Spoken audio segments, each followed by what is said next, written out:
What the fuck is up? It is your host, Erica Nalen, and welcome back to another episode of the Hangover series. Hi, everybody, and welcome back to the Hangover series. How are we doing? I was going to say I'm in my feels today. I don't know what happened. I was not in my feels earlier, and then something made me annoyed, really annoyed. I was Arr. And now I'm in my feels. I just got off work and I'm like, why am I sad? Why am I sad? And I just heard a lady outside yell, I don't understand why you don't love me. And that's so fucking real. And I feel like that's so New York. Yelling outside, why don't you love me? I have been saying that recently. That's my new saying, is that's so New York. When I see something that I'm like, that's so New York. For example, the other day I was walking and there was this mattress, a bed mattress outside on the concrete outside someone's apartment, and written on it said this belongs to apartment whatever.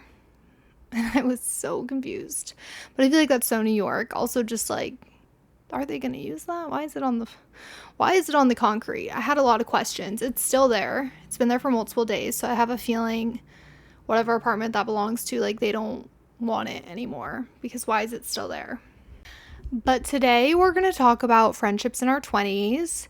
This is a conversation that I've honestly wanted to do a podcast on for a while, but I never felt ready for, if that makes sense. I wanted to make sure I was in the right headspace and knew what I wanted to say. So I wrote some things down that we're going to talk about. But I am in the midst of my 20s. I'm in my mid-20s. I'm in what feels like a midlife crisis, but people keep telling me, you're not having a midlife crisis. You're just poor. And I'm like, okay. Anywho, I am in the trenches of your 20s, and I feel like so much happens every day that nobody prepared me for at all, money wise, friendship wise, every area of my life, work wise. Nobody mentally, physically prepared me for any of this, and I don't know if they even could. But one of those areas is friendships, and I just feel like I have had an evolution, if that is the word, through my friendships in the past couple years, but really this past year, where things have changed. I've really become aware of things. I've had to let some friends go. Friend dynamics have changed, and just so much has happened that I know I can't be the only one experiencing this, and I thought we might as well talk about it. So when we all, start getting our first friends, it was probably in preschool, maybe elementary school. You're kind of put in a box, in a sense, literally a box, because you go to school, but you're put in a box. And maybe in elementary school, you have a class of 50 students, 100 students, whatever it is. And you're, in a sense, given these friends. You all go to the same school. You don't really know anyone else. And it's here are these friends. You're all going to go from kindergarten to 5th grade together. So you might as well become friends with each other. You're going to have classes together. You're going to eat lunch, whatever. And you find some friends. Then you're all going to move to middle school together. And you're going to have those same friends, but you're going to get a couple more. There's going to be some more kids thrown into the mix. And maybe if you didn't find friends in elementary school, hopefully you can find some in middle school. But you're still all on this same journey. You're all still in the same path. You're all still in this same box. You all have to finish middle school together. And then after middle school, you all go to high school together with some more kids. And they're here are some more options in case you didn't find any friends in high school or elementary school. Maybe you'll find your people in high school. The box grows a little bit more. But again, you're still all on this same path together. You're still in the same box. And in a sense, you're just kind of handed friends. And the nice part about it is that when you're handed a friend in middle school and you're in that same box, you know that your next path is the same. You're both probably going to go to high school. And it's kind of nice. And you don't even realize it until you're in your mid-20s. I never realized how nice it was to be given friends like that. Like, it is like you're given friends. You are in a box. You see each other every single day at school.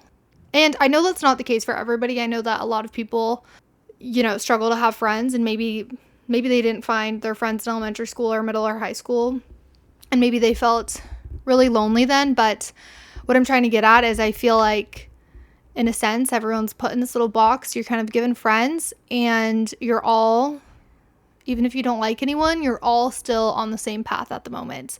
Like, you're all going to go from elementary to middle to high school. And at that time, you all are in it together. We're literally all in this together. So it's kind of nice. You're in this journey, you're on this path, everyone's doing the same thing. And then after high school, we maybe go to college, or we maybe choose a different career path, or maybe we're taking a gap. Like, everyone starts to kind of do their own thing. And it's the first time in your life where you're leaving the box. You're escaping this box.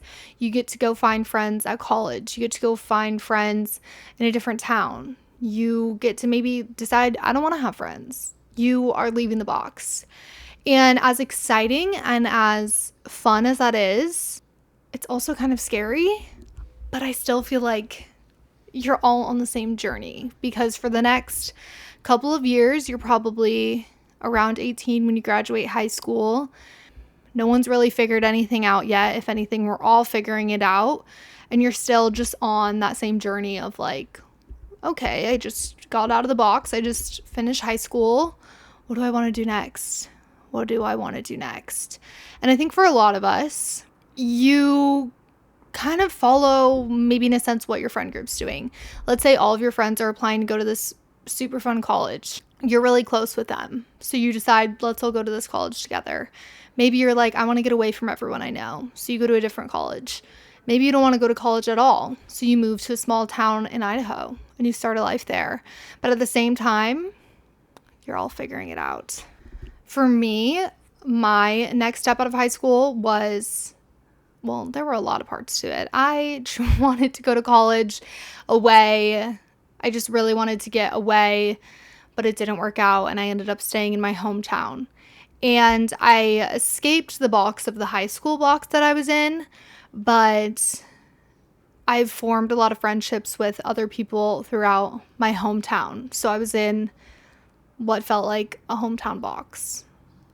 Take a shot every time I say box, because I just realized how much I'm saying it, and I'm like, do I stop saying it? I'm just really feeling that word. But I was put in the hometown box, and I built a lot of friendships on, people that I did go to high school with, people that were going to the hometown college I was going to, people that maybe went to different high schools than I did, and we ended up staying in our hometown together, so we became friends. Different friends like that is who now entered my box. And at this time in life, I feel like going to college and trying to figure out your friends at that age, like, I don't want to use the word convenient because I feel like that sounds so fucked up, but like, you're becoming friends with people that maybe you just want to have fun with. Maybe you are like, this is the first time that I'm going to drink in my life. I'm going to go to a party. Like, I want to get crazy on the weekends. So what do? You find people to get crazy with. You find people to drink with. You find people to get wild with on the weekend. For me personally, at this time in my life, I was pretty miserable, if I'm being completely honest. I was down bad. When I graduated high school, it was like the worst mental state I had ever been in. It was bad. It was really, really bad. And so all that I wanted to do was leave my hometown. That's all I wanted to do, was leave my hometown. But I didn't. And I stayed in my hometown. So my mental state was so bad that all I wanted to do was go out, and I wanted to party, and I wanted to drink, and I wanted to be kind of reckless on the weekends. If I'm being totally honest, All I wanted to do was have some sort of wild fun. So that's what I started doing. And during this time in life, when I think back on this, I mean, you're so young at 18 when you graduate high school. Like, you're so young. You just do things. But at this time in my life, I think back on it, and I think a lot of us sometimes become friends or get in friend groups where, you know, maybe we are just friends with these people because one thing that we all have in common is we all like to party or we all like to go out, whatever it is. And you don't have an emotional depth to these friendships. Like, your friendship is going out and drinking, or your friendship's going out and partying, and there's no emotional depth. There's no boundaries. If you would set a boundary with someone in this, they'd be like, what? Let's go get a beer. So I feel like, at least for me, and I think this is the same case for a lot of people when they go to college, you just want to have fun, and you kind of maybe become friends with people that are more so party friends, and there's no emotional depth to these friendships. And I'm not saying that's for every single friendship, because I do have some friendships from that time in my life that we did have more of a deeper connection, and we're still friends to this day and stuff. But I'm saying, I think sometimes in that stage of life, you maybe are doing things for the plot, and you're maybe hanging out with people that you maybe shouldn't be, and you're not setting boundaries, and you're just doing stuff because it's fun to do stuff. And I think that's fun to do at that age. But then once that phase ends, because that phase is going to come to an end, where you're like, okay, I don't want to do this anymore. That's when you kind of like wake up. I feel like I started to wake up and want to set these boundaries with maybe these people that I was just going out with and people that I was just doing stuff like that with. I feel like I started to sense it. I was having a lot of fun with it, but then I was like, wait, where's the emotional depth? Where's like the deeper connection that I'm searching for? And I feel like once you get out of that, and once you graduate college, or once you hit a certain point in your life, for me it was like 21, 22, I moved to Chicago, and I was woken up by this friendship dilemma. We'll call it a friendship dilemma, where I realized and reflected a lot on my past friendships.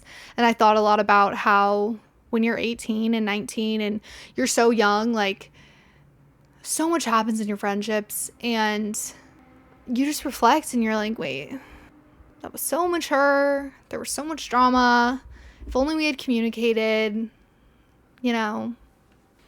But this all kind of hit me when I was about to move to Chicago, and I was sitting in my apartment, and I was there all alone. I didn't know anyone in Chicago, had no friends, had nobody to call up. I had nobody to go out with. And it gave me a lot of time to reflect. And one thing that I take a lot of pride in is that I had a lot of friends, or a couple friends in college, where I stayed in my hometown and they left, and we still remained best friends. And I take a lot of pride in that, and I hope they take a lot of pride in that, because once I was the friend that left my hometown, I realized how hard that actually is, and like how much a friendship actually has to mean to you in order to keep that. When a friend is no longer convenient for you to call, convenient for you to hang out with, you know, just a mile down the street, to show up at their house and be like, let's go get ice cream. Let's go do this. Let's hang out this weekend. And you're not seeing them 24/7. You're maybe seeing them once every 6 months. You realize, one, what friendships are important to you, but two, how like effort has to go both ways, and how much harder it is than you think.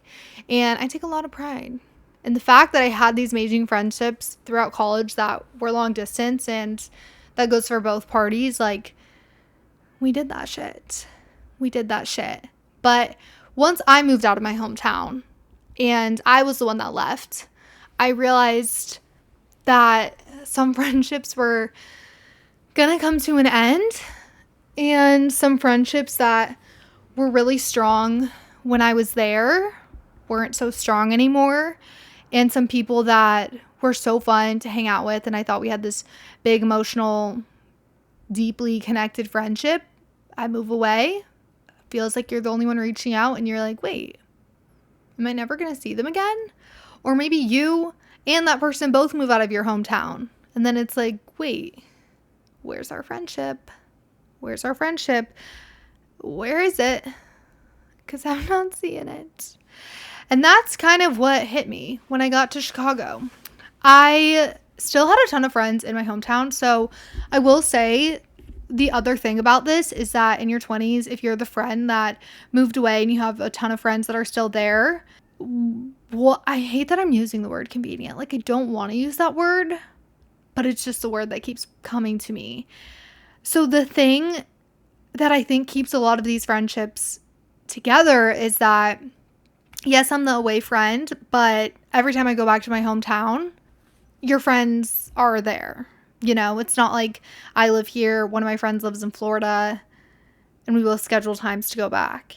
You know, like, they're already there, you know? So there's that. But something that I learned that goes with this is I realized shortly while I was living in Chicago, and even when I got here, a lot of my friendships started to change.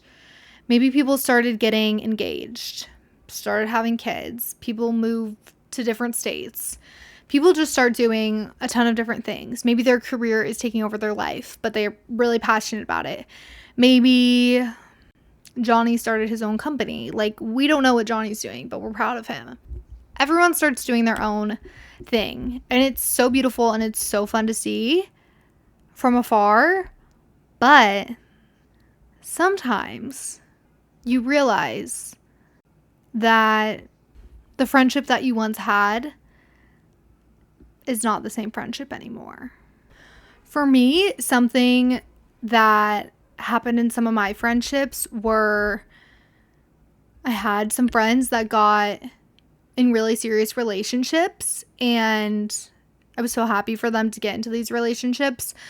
But it was so interesting because I felt like we switched lives. We switched lives almost, because I kind of always had a boyfriend or someone I was talking to in my early 20s and my teens. Like, I was always talking to someone, and then I decided, like, I don't want to talk to men and I don't want a boyfriend. And then some of my friends got in really serious relationships, and I was like, whoa, where are my single friends? And so I feel like that's part of a dynamic that changes in your 20s, is maybe your friends are getting in really serious relationships and they're giving a lot of attention to that man. Or maybe your friends are getting engaged and married, and it's like, hello, I know you're married, but like, do I exist?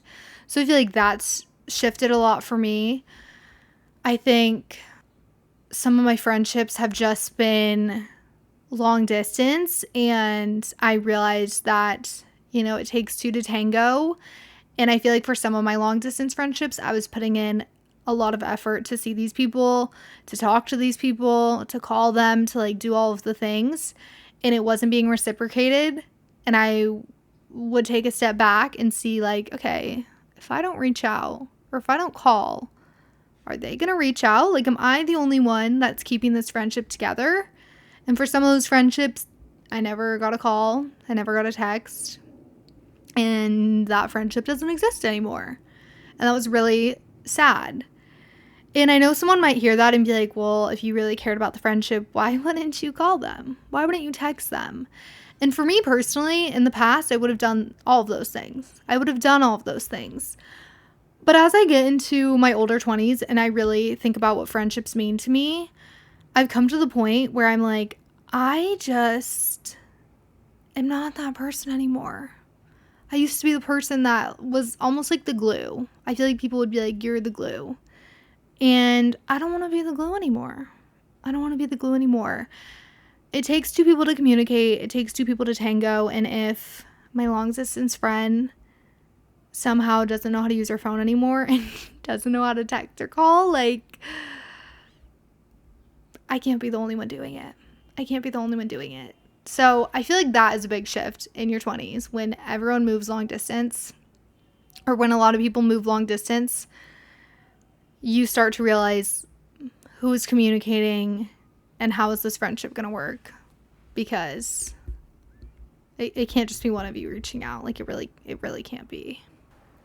Another thing in your mid-20s that changes in friendships is priorities, which I kind of love because it means that you're growing. But for me, my priorities have shifted a ton. I used to like have no hobbies, and my hobby was going out and having fun.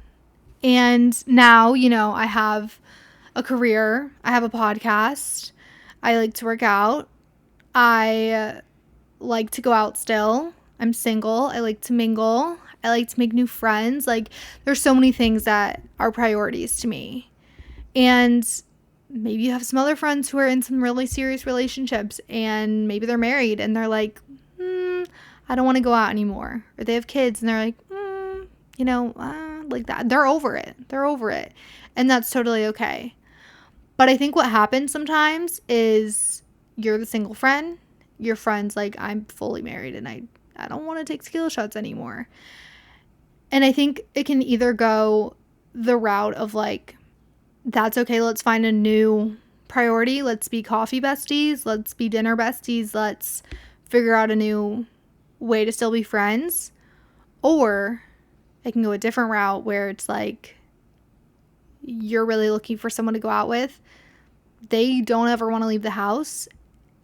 They're only doing things for what their partner wants. And it's like, you're not a priority anymore. You're not a priority to them anymore. And I feel like friendships die off that way. Die off sounds crazy, but you know what I mean. So I feel like your friendships in your 20s, it's a lot about communicating. It's a lot about finding new priorities because people's priorities are changing. People's lifestyles are changing. People are changing. And it's so amazing, but it's also really hard because no one's on the same path anymore. No one's in that same box. We're all doing different things. And if your friend's a priority, you're going to make them a priority. And if your friend's not, you're going to find out. And it's going to be painful. Trust. Another thing that I feel like you have to get comfortable with in your 20s is cutting people off. I am someone who used to be really bad at setting boundaries. I'm honestly still pretty bad at them, but I'm working on it. It's just really fucking scary, but I'm working on it. But setting boundaries has never been something I'm good at.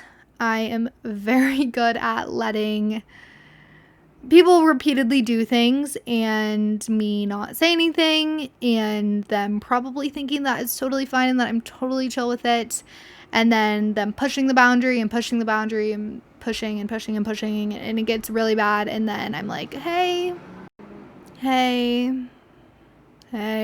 this really hurts my feelings and I'm crying and I'm really upset. So something that I've had to do this past year is get real comfortable with cutting people off, even though I loved them and I didn't want to.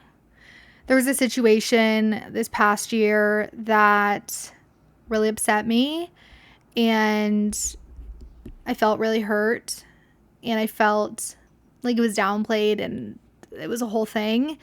And my gut was telling me, like, this isn't what you want in a friendship. This isn't what you would do to a friend. This isn't like, no, like, you know what you should do. My heart and my gut were telling me that I knew what I should do, and it was that I needed to just cut them all off. Anyone that was associated with what happened, like, bye-bye. I just can't have that. And I had to do that, and that was really hard for me because that wasn't something that I normally would do. I was someone that normally would probably forgive, try to move on, and try not to think about it, but still in the back of my mind be really upset about it.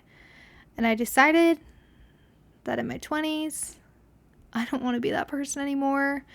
I don't want to be friends with people that are going to be okay with upsetting me. I don't want to be friends with people like that anymore. So I had to cut some people off, and it was really difficult, and it was really sad. And I think what comes with that is when you cut people off in your mid-20s, you can still support them, and you can still be happy for them, and you can still, you know, it doesn't have to be like a huge dramatic scene. You can just be like, you know what, respectfully, This is not what I'm looking for in friendships. I'll see you around one day, you know? Like, this isn't what I'm looking for. And I think that's okay. And I think it will better your life when you get to that point.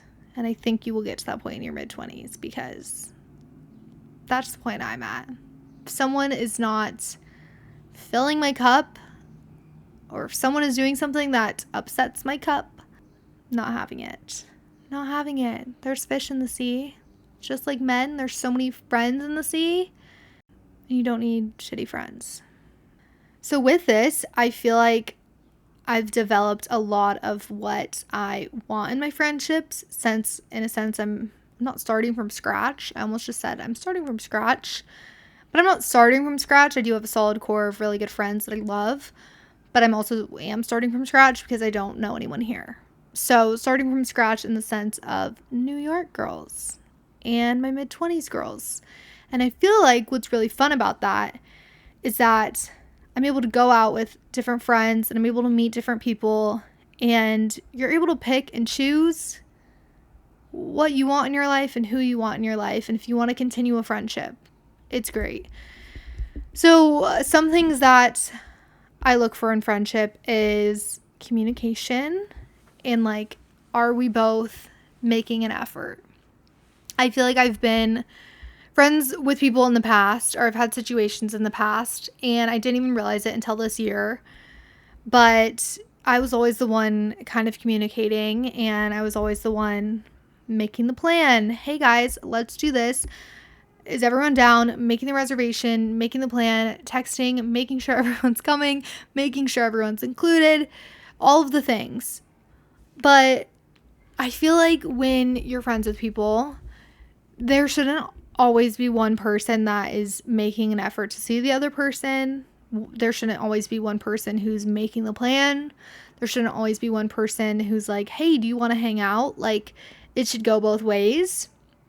And so for me, and what I need in friendships, like, I'm not going to be the only one asking to hang out. If you want to see me, you will also ask. Of course, I'm still asking, but, like, that other person still needs to ask me too. So if someone's not communicating, if someone doesn't also want to put in the effort to see me as their friend, bye-bye. That's not what I'm interested in. Another thing is communicating as a whole. This more so goes for, like, long distance friendships, but me and one of my best friends in my hometown, we communicate a lot. We text every day, and we're in constant contact. We will do get ready with me FaceTimes together before we go out to the bars. We will FaceTime and just, like, debrief on a Sunday. We're always talking. We're always catching each other up, and it's great. And some of your friendships do change. So I'm not saying that you need to be in constant contact with all of your friends at every single hour. But for friendships to work, I do think you need to be communicating. I have other friends in my hometown where maybe we're not FaceTiming every Sunday. Maybe we're not even texting every day. But they're keeping me in the loop with what's going on in their life. I'm keeping them in the loop in what's going on in my life. And we're not seeing each other every 8 months and being like, oh, hey, are we still friends? Like, oh my God, do you have a boyfriend? You know, like, when things are happening, we're communicating that with each other. And I think that is so important. And it's so important to not be the only one who is communicating with that person. It is 2026, y'all. It is 2026. And one of my least favorite things is when people say that they're just bad at communicating. I've never understood that. It is 2026. How are you bad at communicating? We all have a cell phone. Probably we all have a cell phone. There are so many ways to talk to your friends. I don't care if they live in Europe, where they live, like, you can communicate with them. You're on your phone. You're probably on Instagram. You're probably on TikTok. You're probably calling one of your parents, maybe. You're probably texting your boyfriend. You're on your phone, okay? So for people to be like, and, like, I'm not saying that you need to be someone who's constantly texting someone back and forth all day, every day. But to be like, I'm just bad at communicating and it takes me a month to get back to my text. And if you want to reach me, you have 5 minutes to talk to me. Like, no. No. So I've never understood that. And I think, especially in your mid-20s, when everyone is so busy with their own shit and busy with their own priorities, if you want to have friends in your mid-20s, I think everyone should make it a priority to be good at communicating with those said friends. Because otherwise, at least in my book, like, if they're not communicating with me, if it's taking them a month to get back to a text message, if we haven't had a conversation, if I can't call you once a month and like update you on each other's lives, if we can't do that, if you cannot make time for that, we're not gonna be friends. And I hate to say that. But that's just where I'm at in life right now. And I feel like when you hit your mid-20s, a lot of you should be at that point in your life, because communicating, it's a big thing. And the last thing that I'll say that I look out for my friendships now in my 20s, that I should have looked out for long before, but I didn't because I was just trying to have fun, is how do you feel after you hang out with someone? That is something that I should have been aware of long before. But when you hang out with someone, when you're hanging out with a friend, are you excited to go hang out with them? Are you feeling good if you guys are at dinner? And how do you feel after? Because there were some friendships where, you know, maybe we had some sort of emotional depth, or maybe we shared something really personal with each other. And it's like, I had so much love for this person. But we would hang out, and afterwards I would feel so drained. So drained. I was like, ugh. Like, why do I need to debrief our hangout? And all we did was get dinner. And I feel like I need to meditate. You know, why do I feel so drained? So something that I at least pay attention to now when dealing with friendships in my 20s is seeing how I feel afterwards, and making sure that the people that I'm surrounding myself with make me feel good, make me feel uplifted. I feel excited to see them, and I feel good afterwards. And I don't need to like take a nap after, and I don't feel drained, and I feel good, because friendship should make you feel good. Surround yourself with people that uplift you. Surround yourself with people that believe in you, that push you to be better, that want to see you win. That's a big one for me. Like, am I hanging out with people that want to see me win, or am I hanging out with people that secretly hate me? Pay attention to people and how they treat you, what they're saying, what are their values. That's another thing. I feel like I used to hang out with people in the past where I had to wake up and be like, wait, we don't even value the same shit. We don't even believe in the same things. What is our friendship? What is our friendship? So that's something that I feel like happens to a lot of people in their mid-20s, and I'm in the midst of that. And as much as some of these friendships, like of cutting people off and stuff like that, and realizing like, damn, I actually feel so drained from this friendship.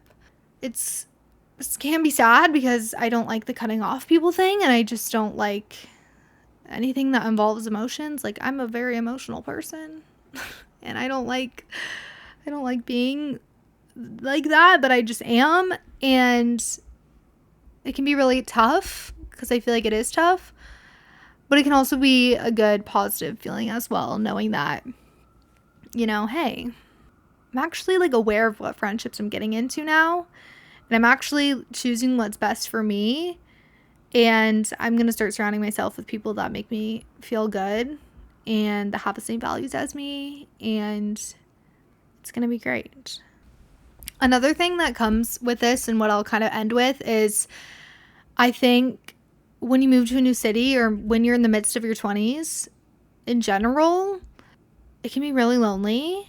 And maybe you're like me and you really don't have that many friends in the place you're living, or maybe you cut all your friends off and you were like, you know what, fuck all this, we're not alike, I don't like you anymore, and you cut everybody off and you're feeling really alone.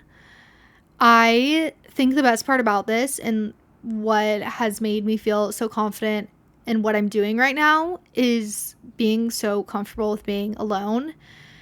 When I was younger, I always chased having a friend. I was so uncomfortable with being alone for long hours. I was so uncomfortable with my state of mind, thinking about things that hurt me, being emotional. I was just so unhappy and so uncomfortable with the thought of not having someone to grab. And part of why I think I always really wanted to leave my hometown is because I wanted to escape this version of me that was so afraid of all of that and was so afraid and uncomfortable with being by herself. Like, I wanted to be comfortable alone, and I hated that I wasn't. I hated that sometimes, you guys, like, I couldn't even go to the grocery store, and it was so convenient for me to call up a friend who lived down the street and be like, do you want to go to the grocery store?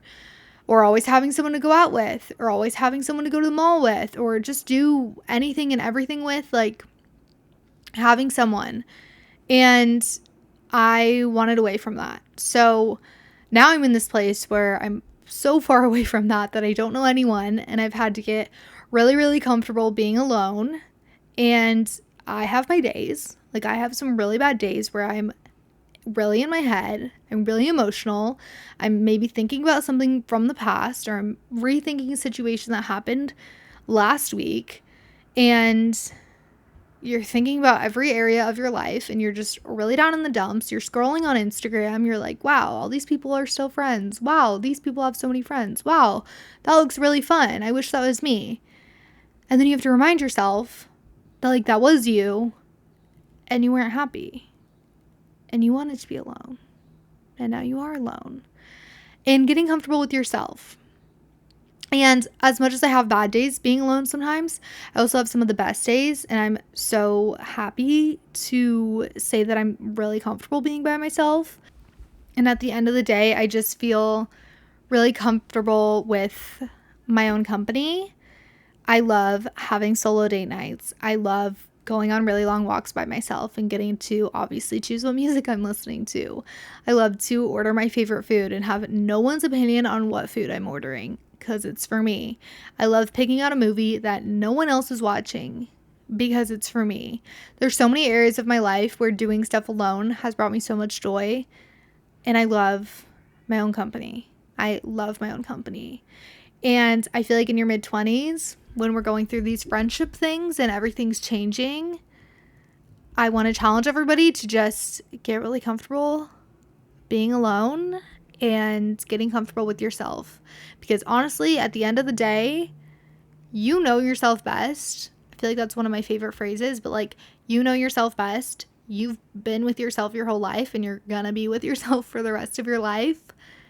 You were there when you had that mental breakdown. You were there when that situation happened to you. You were there for the good. You were there for the bad. You were there for every moment. So you know yourself, and it's really cool to love your own company and not need someone's hand grabbed to go to the grocery store. And at the end of the day as well, like, you have yourself forever. Like, you really only have yourself in this world forever. And that's a fact. So get comfortable being alone.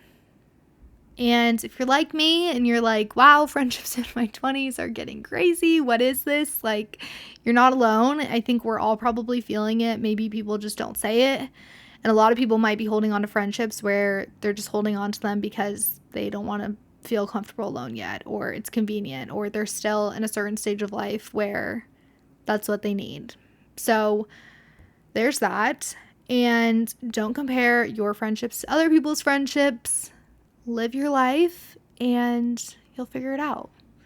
But that's kind of all I had today. I just felt like talking about friendships and kind of how I'm navigating and what I'm noticing about that, at least for me in my 20s, because I feel like so much has happened in the past couple of years, and so much continues to happen as I get older. And I just think it's really interesting, and no one really prepared me for it. So maybe I'm preparing someone for it. Who knows? But thank you so much for tuning in. I'm so happy you're here, and I'll catch you next week. Bye.